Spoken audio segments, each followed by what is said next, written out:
Hey there, if you've noticed that your iPhone 16's camera button doesn't work when you press it, here's what to do. Settings, then on this main menu, scroll down and go to Accessibility.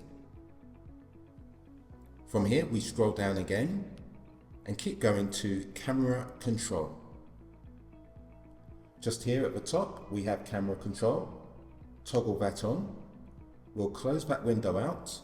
Now, when we press the camera button, the camera is activated. So I hope that's helped, and if it has, please give the video a thumbs up. Really appreciate the help and support.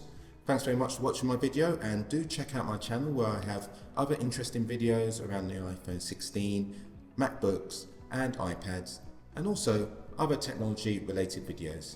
So thanks once again for watching, and I wish you a great day ahead.